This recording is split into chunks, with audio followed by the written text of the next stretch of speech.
Bienvenue sur Teach, votre émission d'enseignement et de maturité spirituelle. Vous ne savez pas combien je prends au sérieux ces mots, enseignement et maturité spirituelle. Nous venons dans cette émission parce que nous croyons que Jésus-Christ vient récupérer, prendre, enlever une église mûre, mature. C'est pour ça qu'il nous a demandé de faire de toutes les nations des disciples. Devenir des disciples de Jésus-Christ, c'est la raison d'être de tout ce système appelé EMCI-TV. On veut vous voir grandir. Une fois que vous avez donné votre vie au Seigneur, on veut vous voir grandir, on veut vous préparer à son retour, afin que quand il viendra, on monte dans les airs. Justement, son retour est écrit dans un livre que de plus en plus l'Église a tendance à négliger et les chrétiens considèrent normal de ne pas y toucher. Pourtant, ce livre se trouve dans la Bible, l'Apocalypse. Depuis le début de cette semaine, on a parlé de l'Apocalypse. Et aujourd'hui, j'aimerais juste toucher la question de la Nouvelle Jérusalem. Je vous ai promis que je ne vais pas vous amener dans beaucoup de complexité, juste tirer des idées générales d'abord pour vous approcher. J'essaie de vous appâter, si je dois trouver les termes. J'essaie de vous attirer vers le bonheur et le bien-être de ce livre particulier appelé l'Apocalypse. Alors, let's teach. Grandissons ensemble. Nouvelle Jérusalem. C'est bien clair, ça s'appelle Nouvelle parce que, voilà, il y a Jérusalem, l'ancienne, le Jérusalem du peuple juif, dans toute l'histoire de la Bible. Alors, Jean voit et il appelle ça une Nouvelle Jérusalem. Jérusalem, dans la Bible, a beaucoup des promesses de Dieu. Dieu décrit Jérusalem comme son lieu bien-aimé, là où il manifeste sa grandeur. Vous savez où se trouve Jérusalem, l'ancien Jébus. Du côté de l'ancien Moria. Il explique le tout ça. On montre que c'est une montagne sainte. Dieu appelle ça on appelle ça encore par un nom poétique, Sion. Il y a bien d'alliance avec cet endroit où est construit les temples aussi de Dieu. Alors, puisqu'il va avoir temple, il va avoir rencontre, il va avoir ce contact avec Dieu, cet endroit, ce lieu, cette sorte de pic de montagne, s'appelle encore une fois de plus Nouvelle Jérusalem. Pourquoi? Parce que dans la conception juive, dans la conception biblique de l'univers, Dieu est dans son trône de gloire, c'est-à-dire son milieu où nous ne pouvons pas y accéder, sa réalité personnelle. Et il y a un point de contact entre Dieu et nous, c'est les hauteurs de la montagne. Ce n'est pas littéralement physique. Ça veut juste dire que l'homme se place à un niveau de contact avec le divin. Et souvent dans la Bible, c'est représenté comme la montagne. Et c'est à cette montagne-là que se trouvent un peu les pieds, le début, le point de commencement du contact avec le divin. Certes que vous verrez même littéralement que les autels sont bâtis à la montagne, c'est là-bas que le temple y est bâti. Et même que Dieu a commencé à avoir une réputation dans l'Ancien Testament comme étant un Dieu des montagnes. On dit, leur Dieu, c'est juste un Dieu des montagnes. Il ne sait rien faire dans les vallées. Dieu s'en est fâché. Il a dû faire une bonne démonstration pour prouver qu'il était vraiment un Dieu de partout. Mais il y a quelque chose de symbolique fort dans l'expression de la montagne qui rejoint la pensée de Dieu dans sa relation avec l'être humain. Jérusalem est donc bâtie comme cette ville sur une montagne, il y a tout le symbole nécessaire. Dieu, en essayant de prendre cette ville, le donner au peuple d'Israël, la donner sous la direction de David, il y a un symbolisme fort. Le symbole que Dieu voulait accomplir pour exprimer ses réalités spirituelles, il a accompli à travers Jérusalem. C'est pourquoi, lorsqu'il veut renouveler ciel et terre, renouveler le lieu d'habitation pour les êtres humains, refaire, purifier cet univers, son plan parfait s'appelle à nouveau Nouvelle Jérusalem. C'est le terme que Jean utilise ici. Mais quel est le message que communique cette idée de Nouvelle Jérusalem que Jean est en train de voir ici dans l'Apocalypse? On est déjà vers la fin, on est au chapitre 20, ainsi de suite. La première des choses, c'est que le mal aura une fin définitive. Un jour, frère, le mal s'arrêtera. Ouais, un jour. Un jour, le mal s'arrêtera. Pas ici sur la terre, pas, pas dans les cours et tribunaux. Mais un jour, le mal s'arrêtera. Quand Jean voit dans l'Apocalypse, la Nouvelle Jérusalem, les livres d'Apocalypse veulent nous donner comme message qu'un jour, le mal s'arrêtera. En lisant Apocalypse, vous comprenez, frère, que, allez, ce n'est pas seulement comme si tout pays, c'est ce pays ici-bas. Non, il y a une autre facture à payer plus tard. Un jour, le mal s'arrêtera. Le monde est devenu un mauvais film dans lequel le méchant gagne.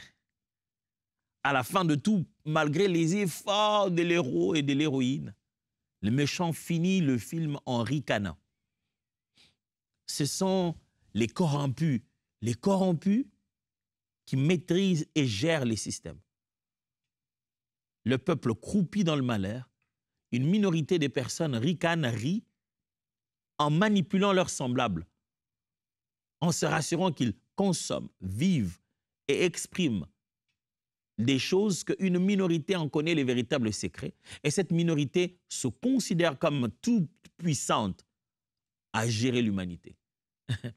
Apocalypse appelle tous ces systèmes-là une bête, avec des nombres de têtes montrant justement les différentes organisations et les intervenants dans ce système minoritaire en collaboration avec le diable, tentant de gérer le monde.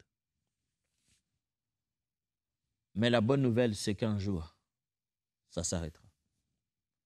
Ça s'arrêtera peut-être pas le jour où on t'a accusé dans un tribunal à tort, on a inventé un système, on a fait voter des lois pour avoir des droits sur nos enfants. Ça ne s'arrêterait pas là. Pas là peut-être. Certainement pas. Mais un jour, ça s'arrêtera. Un jour, il n'y aura plus de mal. Tout sera enfermé, mis loin. Un jour, les hommes n'essayeront plus. Un jour, il n'y aura pas de raison de soupçonner. Un jour, on aura juste un cœur de paix et de joie. Un jour arrive, un endroit arrive où ça ne sera pas comme ici. Un jour arrive et le mal s'arrêtera. Apocalypse 20, verset 10, la Bible dit « Et le diable, qui les séduisait, fut jeté dans l'étang de feu et de soufre, où sont la bête et le faux prophète. Et ils seront tourmentés jour et nuit au siècle des siècles. » Un jour, tous ces trios-là, bête, faux prophète et le diable, tous seront ensemble. Ça sera à leur tour de rester tourmentés jour et nuit pour des siècles et des siècles. 1 Jean chapitre 3, verset 8. Celui qui pêche est du diable, car le diable pêche dès le commencement. Le Fils de Dieu apparu afin de détruire les œuvres du diable. Vous voyez? Jésus-Christ est venu sur la terre afin de faire finir cette affaire. Quand Christ est passé, mes amis, un programme s'est lancé. C'est fini en fait. C'est déjà fini. On est juste en train d'attendre s'accomplir. Le livre d'Apocalypse nous donne ce message fort que le mal a une fin. Elle aura une fin définitive. Ça ne sera pas un tyran qui part pour laisser place à un autre tyran qui commence un peu comme un agneau et qui finit par tyranniser. Non. Il n'y aura plus ce cycle-là. Un jour, tout ça, ça va finir. Je ne sais pas comment je serai. Est-ce que je serai conscient de ma famille, de ma femme, de mes enfants, de mes petits-enfants, de mes arrière-petits-enfants?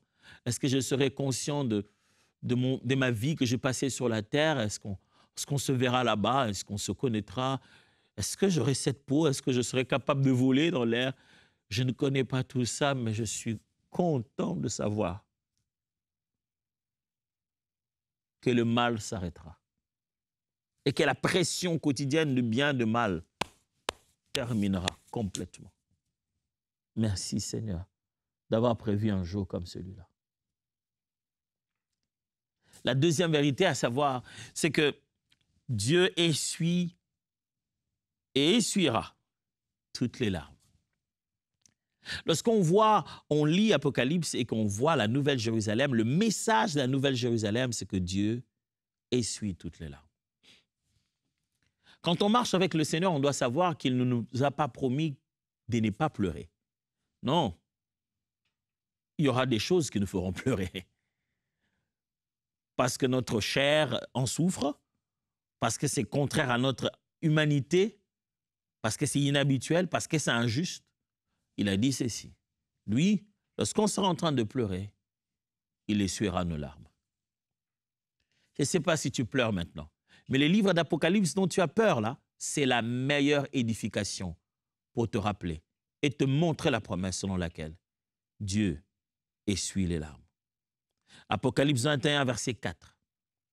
Il essuiera toute larme de leurs yeux et la mort ne sera plus. Il n'y aura plus ni deuil, alléluia, ni cri, gloire à Dieu, ni douleur, car les premières choses ont disparu. Wow. Il n'y aura plus pleurs, il n'y aura plus de deuil, on n'enterrera plus personne. C'est un jour comme ça existe. Un temps comme celui-là est vrai. On n'aura plus besoin d'aller aux funérailles. Ça sera terminé. Nos pleurs vont sécher. Car l'agneau de Dieu sera élevé pour toujours. Ah, quelle bonne nouvelle. Nos pleurs ne seront pas permanentes. Ésaïe chapitre 25, verset 8 dit « Il anéantit la mort pour toujours. Le Seigneur l'Éternel essuie les larmes de tous les visages. Il fait disparaître de toute la terre l'opprobre de son peuple, car l'Éternel a parlé. » Vous imaginez? Même Ésaïe, depuis cette époque, même chose, il a vu la même chose. Ce jour-là arrivera. L'Éternel a parlé, l'Éternel a prophétisé. Il a dit bien avant, un jour, ça sera terminé. J'aime l'image. Il n'a pas dit qu'il fera juste en sorte que ce qui vous fait pleurer ne soit plus. J'aime bien l'image telle qu'elle est présentée. La Bible dit, c'est lui qui viendra essuyer les larmes. Waouh! Il ne va pas juste chasser ce qui nous fait peur, et ce qui nous fait pleurer. Non, il va venir vers nous et il va s'occuper de nos larmes. Je ne sais plus quelle est la dernière fois où on m'a essuyé les larmes. Je devais avoir été très, très petit. Avec le temps et l'âge, je pleure moins et je pleure à l'intérieur. Et les quelques fois où j'ai des larmes, c'est dans la prière. Et franchement, personne ne vient l'essuyer. Mais je vois le moment où j'essuie les larmes de mon fils, quand une chose l'a heurté et qu'il souffre. Je vois comment ça abonde dans ses yeux. Et comment il se laisse faire quand j'essuie ses larmes.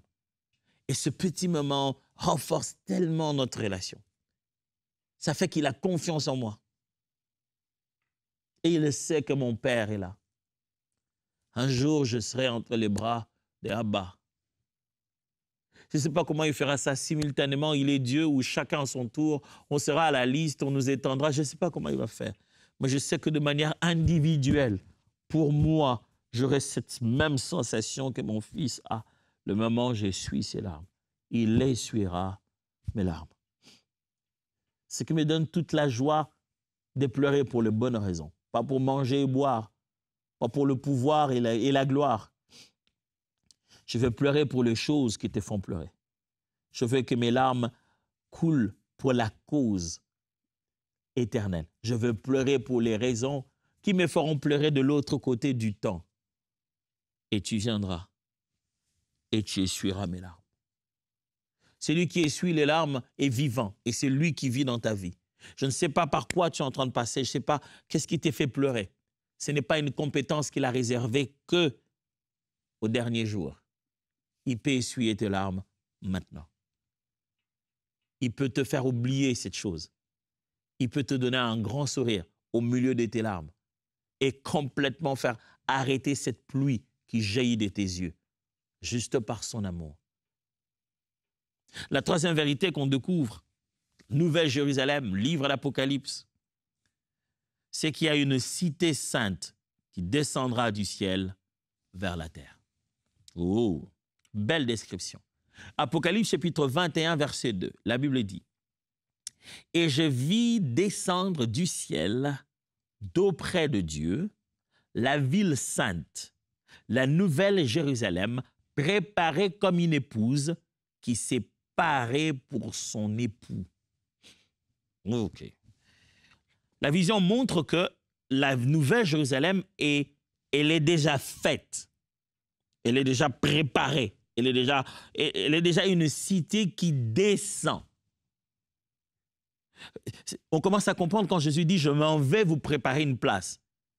C'est déjà fini, le travail, l'œuvre est déjà faite et la cité sainte descendra du ciel vers la terre. Cette fois-ci, c'est parfait. Ça ne vient plus de la poussière maintenant. Cette fois-ci, ça vient d'en haut et ça descend sur la terre. Oh, gloire à ton nom, Seigneur. Merci du fait que tu es en train, pendant que nous vivons ici, tu prépares cette cité qui descendra en notre faveur. C'est parce que nous croyons que ces choses sont vraies, frères et sœurs, que nous ne manquons pas de venir jour et nuit, de servir et d'être là debout et de parler de la part de Dieu. Parce que nous savons que c'est vrai. Elle descendra d'en haut, la cité nouvelle. Là où il n'y aura ni cri, ni pleurs, ni deuil. Ah, gloire à ton nom, Seigneur. Matthieu chapitre 6, verset 10, la Bible dit « Que ton règne vienne, que ta volonté soit faite sur la terre comme au ciel. » Ce jour-là, il y aura l'exaucement parfait de cette prière. Ça va descendre sur la terre comme c'est exactement au ciel. La quatrième des choses, c'est que Dieu habitera enfin avec son peuple pour toujours. On aura une dimension nouvelle d'Emmanuel. Enfin, Dieu habitera avec son peuple pour toujours. Il n'y a pas une question d'une onction qui vient ou d'une présence qui vient et s'en va. Enfin. Apocalypse 21, verset 3. Et j'ai entendu du trône une voix forte qui disait « Voici les tabernacles de Dieu avec les hommes. Il habitera avec eux. Ils seront son peuple et Dieu lui-même, Dieu lui-même, pas la colonne, Dieu lui-même, pas la nuée, Dieu lui-même sera avec eux. » Je me souviens, avant que je ne vienne habiter au Canada, ma famille était encore en Afrique, au Kenya en particulier en ce moment-là, et on priait à distance de pouvoir être ensemble. Plus ça tardait, plus ce jour-là devenait fort. Ça devenait intense. Je voulais ce jour, je voulais que ça arrive. Je me souviens être parti au Kenya, avoir eu la bonne nouvelle qu'on allait venir. On attendait nos passeports, Finalement, c'est arrivé. Et on a pris l'avion, on est descendu à l'aéroport, on est arrivé chez nous à la maison. On était là. On était là. Mes enfants se réveillaient le matin, j'étais là. On n'en revenait pas. Chacun pouvait sortir et revenir. On revenait au même endroit. Enfin, on était là ensemble. Cette sensation de se rendre compte qu'on est réunis. Je sais comment ma femme m'a serré très fortement dans ses bras en disant on est là finalement, on reste ensemble. Je savais comment elle devenait nerveuse à force des distances. Pour moi, c'est une bonne nouvelle de savoir qu'on vivra ensemble. Je n'aurai plus besoin de fermer les yeux pour prendre conscience de lui. Je ne sais pas comment il va faire ça, mais on vivra ensemble. Lévitique chapitre 26, versets 11 à 12, la Bible dit « J'établirai ma demeure au milieu de vous, et mon âme ne vous aura point en horreur. Je marcherai au milieu de vous, je serai votre Dieu, et vous serez mon peuple. » Des promesses qu'il a faites, qu'il a accomplies. Ce n'est pas seulement pour les dernières heures. Le livre d'Apocalypse te dit que Dieu est avec toi. Il faut lire le livre d'Apocalypse, c'est intéressant. C'est rempli de profondeur. Cinquième chose qu'on peut apprendre lorsqu'on parle de la Nouvelle Jérusalem et de tout ce que ça représente dans le livre d'Apocalypse, c'est que l'héritage promis aux vainqueurs leur sera donné. Il y a un héritage qui est promis aux vainqueurs. Et cet héritage-là sera donné. Apocalypse 21, verset 7, la Bible dit « Celui qui vaincra héritera ces choses je serai son Dieu et il sera mon fils. Oh, mon fils, il sera mon fils. Oh, je voudrais que Dieu m'appelle comme ça, mon fils. Waouh. Celui qui vaincra héritera ces choses, je l'appellerai. Et je serai son Dieu, il sera mon fils. Plus mon peuple, mon fils. Dieu nous a promis un héritage plus fort. Mes amis, l'héritage, ce n'est pas le positionnement matériel. Ce ne sont pas des fonctions que les hommes créent. Dieu ne t'a pas promis le fait simplement qu'on va faire une fonction de super manager, de head of. C'est juste ça, toute ta vie, c'est juste une fonction. Quelqu'un a dit un jour, Dieu m'a fait des promesses, un jour j'aurai des belles voitures. J'ai dit, hey, pourquoi tu n'inventes pas les voitures? Et ceux qui inventent les voitures, quelle est la promesse de Dieu? Dieu leur a fait à eux la promesse de les inventer et à toi la promesse de les acheter. C'est vrai que Dieu prend soin de nous, de nos véhicules et toutes ces choses, ce sont des détails dont on a besoin dans notre quotidien, mais il y a mieux, il y a beaucoup mieux, il y a beaucoup plus. Il y a un héritage meilleur que celui-là. Il nous l'a promis. Si nous restons fidèles jusqu'au bout, si nous résistons, si nous arrivons à vaincre, nous l'aurons. Romains chapitre 8, verset 17 dit, « Or, si nous sommes enfants, nous sommes aussi héritiers. Héritiers de Dieu et co-héritiers de Christ. Si toutefois nous souffrons avec lui, afin d'être glorifiés avec lui. » Oh, héritier et co-héritier. Co-héritier, héritier dans la souffrance déjà, afin d'être glorifié avec lui. C'est ça le problème. Les choses dont je vous parle ici, que toutes ces promesses dont parle l'Apocalypse, c'est pour ceux qui déjà à présent acceptent de vivre et de passer par les souffrances du Christ. N'allez pas vous faire souffrir, mais soyez fidèles jusqu'à la mort. Capable de vivre les conditions de souffrance qu'apporte la confession de votre foi. Votre positionnement peut être l'objet des douleurs et des difficultés que vous allez subir. Restez-y, ne vous compromettez pas pour chercher de l'aisance en laissant tomber votre confession de foi. Ceux qui sont prêts à tenir ferme en restant droit dans la vérité subiront de souffrances sur la terre. Mais ces souffrances-là les qualifient à la gloire à venir. Souffre comme ton maître, tu jouiras aussi comme ton maître. Passe par la douleur, porte ta croix et tu auras aussi ta couronne. Porte ta couronne de pine et tu auras aussi ta couronne de gloire demain. Frères et sœurs, j'ai passé toute cette semaine avec un seul but, juste vous donner envie. Je me préparais à enseigner beaucoup de choses dans l'Apocalypse et puis je me suis rendu compte, tiens, on dirait qu'on n'aime pas lire l'Apocalypse. On dirait que peu de chrétiens vous disent qu'ils ont lu l'Apocalypse. C'est presque rare de rencontrer un frère, il dit « Ah, qu'est-ce que tu as lu aujourd'hui ?» Il te dit « Apocalypse ». C'est parce que d'une certaine manière, c'est apocalyptique. Les gens, ils pensent destruction plutôt de penser révélation. Les gens, ils pensent événements bizarres plutôt que de penser manifestation de Jésus et projet de Dieu. Mon but, durant toute cette semaine, c'était juste de faire sauter cela dans votre tête, d'échanger vos sentiments vis-à-vis de ces livres pour que vous puissiez vous y approcher de tout cœur. L'Apocalypse révèle Christ et Christ nous montre toute sa nature dans la gloire, avant, maintenant et dans l'avenir. Les promesses sont claires. L'Apocalypse est digne d'être lu. Ça entraîne votre vocabulaire d'adorateur. Prenez la décision cette semaine qui commence. Lisez l'Apocalypse. Il n'y a qu'une vingtaine de chapitres. Ça va finir vite. Lisez calmement et vous verrez que l'Esprit parlera à votre cœur. En parlant de lire, j'aimerais vous lire un témoignage, un commentaire qu'a laissé un frère. Il a laissé un commentaire en tant que partenaire de EMCI. Et son commentaire m'a juste touché.